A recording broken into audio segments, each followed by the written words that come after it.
This is Chapter 2, Section 1. Frequency distribution table is an organized tabulation. It shows the number of individuals located in a category for the scale of measurement. You can either show a frequency distribution in a table or a graph.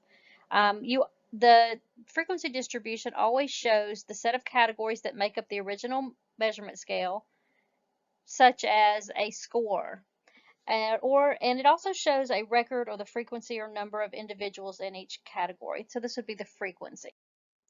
Here's an example. The structure of a frequency distribution table, you have categories which are X values or a score, followed by a frequency count, which we call F.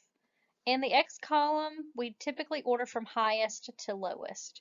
So here's an example given the following scores. Let's set up a table. First off, we label an X column and an F column.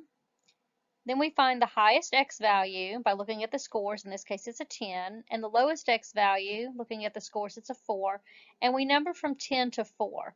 Even if a value is missing, such as the value, there's no 5 in the scores here, we still label that number. So you put from 10 to 4 in order from highest to lowest. Next, you count how many you have. For example, you start with the first one, which is a 10. How many 10s do I have? I have 2 of them, and I mark them off because I'm putting them in my table. That way I make sure I don't miss anything. Finally, I could count to see what n is, or how many scores I have, which is called n, by counting how many of the scores in the first white box. And there's 20 scores. But an easier way to do this is to just sum up the frequency column that you've just made. So you would just add up the numbers and you would get 20. It's a quick and easy way to find n, the number of scores. Okay, here's another example using this frequency distribution table. Find summation of x. Well, the long way would just be to list out every score. There's 1 5, there's 2 4s, there's 3 3s, there's 3 2s, and there's 1 1. You'd list them all out and add them up and get 29. In this class, there's a shorter way to do this. The short way is you create an x times f column, xf, and you multiply across. So row 1 has a score of 5, and there's one of them, so 5 times 1 is 5. Row 2 has a score of 4, there's 2 of them, so 4 times 2 is 8, and so forth and so on. You fill out each row. And then to find the summation of x, you simply total up the summation of x times f column, which would give you 29. Here's another example using this table where I want you to find summation of x squared. So the long way is to square every single x value and then list them in order of how many there are. So there's a 5, so it would be 5 squared. There's 2 4s, so plus 4 squared, so forth and so on. The short way is we're going to use the same table that we made in example 1, and we're going to add a couple more columns to it. First, we're going to create an x squared column. And you're going to take every number in the x column and you're going to square it. So 5 squared would be 25. 4 squared would be 16. And finish out the x squared column.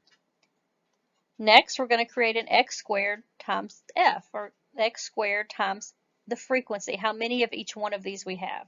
So if you look at the first row, x squared is 25 times the frequency. There's just one of these, so 25 times 1 would give you 25. The next row, x squared is 16. Well, if you look at the frequency, there's 2 of these, so 16 times 2 is 32, and you finish out the column in that way. Finally, you sum up the x squared f column, and this will actually give you summation of x squared that you are looking for a frequency distribution table. You should get 97. Finally, we're going to use the same problem, and we're going to add 2 more columns to it. One is called a P column for proportion, and the other is called a percent column for percent. So the equation for proportion is just F over N. So the frequency of that score over the total N scores. So for example, the proportion is always a decimal. In this case, for this chapter, we'll just use 2 decimal places. And to find a percent, you just multiply the P by 100. So let's look at the first row. We have a score of x equals 5. Let's look across. If I'm going to find P, I have to do the frequency. Well, what's the frequency for 5? Well, look in the F column and there's a frequency of 1. There's only one score, so you put 1 divided by, and then what's n? Well, total n is 10 for this problem. If I added up all the F column, I would get 10. So 1 divided by 10 is 0.10, and convert to percent by multiplying 100 and you get 10%. Do the same for column 2. This one has frequency of 2 out of 10, so 2 out of 10 is 0.20, and then multiply that by 100 to get 20%, and then finish filling out the columns. One thing to note is that your P column should end up equaling 1.00 when you add the decimals up, and the percent column should equal 100% when you're finished. That's just a quick check. All right, let's talk about percentile rank and percentile. A percentile rank is defined as the percentage of individuals at or below a distribution with a score. So, for example, you're told that 60% of students earned a score of 43 or lower. You received a score of 43, so your percentile rank is 60%. Rank refers to a percentage. When I talk about percentile, it's the name given to a score which is identified by its percentile rank. Its example is your score of 43 is at the 60th percentile. Percentile refers to a score. Let's talk a minute about the normal curve. I'm sure you've all seen it before. It starts at 0% and it goes all the way to 100%. So the higher your grade is, the higher you are on this curve. Notice where the line is would be the 90th percentile. 90% of people got a score at or below where that line is placed. 10% of the people were higher. The higher the percent, the better the grade or the higher the score. Now let's talk about a few more columns. Cumulative frequency and a cumulative percentage. So first off, before you do these types of cumulative examples, you have to make sure that your X column is listed from highest to lowest. Sometimes problems are not listed that way, so you have to make sure that it works that way. Then you're going to make a CF, a cumulative frequency. And the way that you do this is you add the F's from the current row and all the rows below it, and then you can repeat. So let's start at the bottom with a score of X equals 1, a frequency of 2. So for cumulative frequency, we say how many people have a score of 1 or below? Well, that's just 2 people. Okay, and then if you want to convert it into percent, 2 people out of the total 20 people, and is 20 for this study, is 10%. Let's look at the next row. A score of 2. There's 4 people that have a score of 2. Well, if I want to say how many people, cumulative frequency, made a score of 2 or below, that means how many people made a score of 2 or 1. Well, the long way is I can just say 4 people made a score of 2 plus 2 people made a score of 1.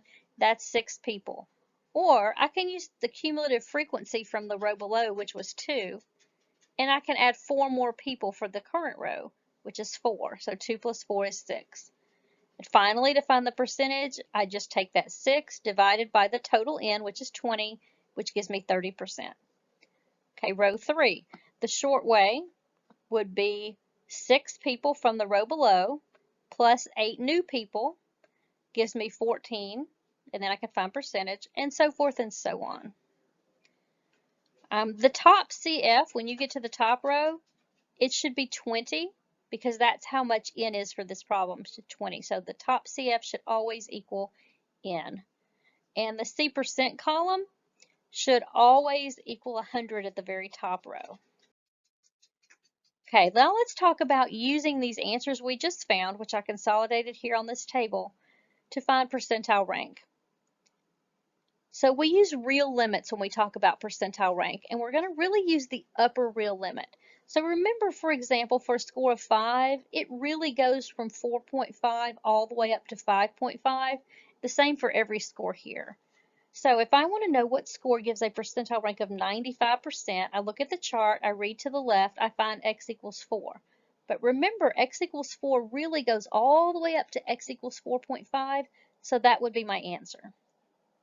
If I want to know what percentile gives a rank of x equals 2.5, I have to remember that the upper real limit of 2.5 is the upper real limit for a score of 2.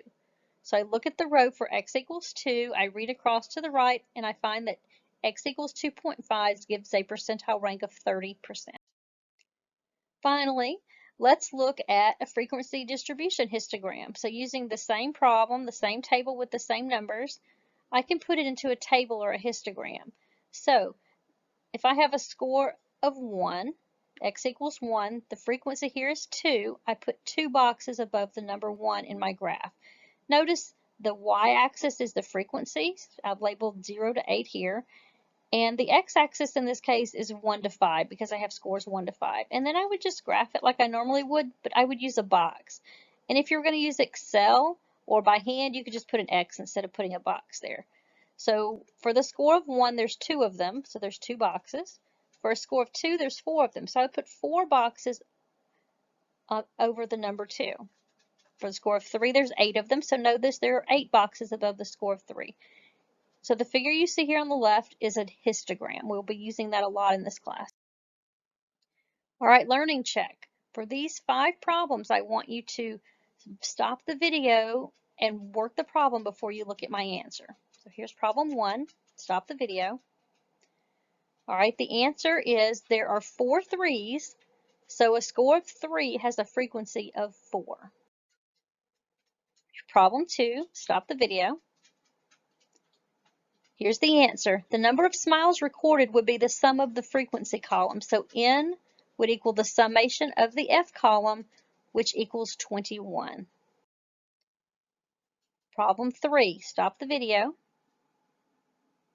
Okay, if I'm going to find the value of x squared, I have to add some new columns to my table. I have to add an x squared column and square all those x's, and then I have to add an x squared f column. Because remember, if I want summation of x squared, that really means I want summation of x squared times f for a frequency table. So once I square the x's and then make an x squared times f column, multiply those by the frequencies, I would get a total of 50 when I added the column up. All right, learning check 4. Pause the video.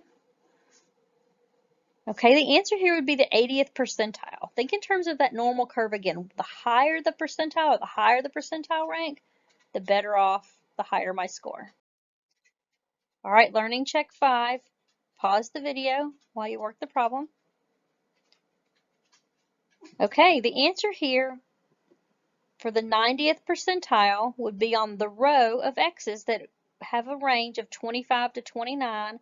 The upper real limit here between this row that has a higher number of 29 and the row above it, which has a higher number of 30, halfway between 29 and 30 would be 29.5. So the upper real limit would be 29.5, and that would be the answer for the 90th percentile.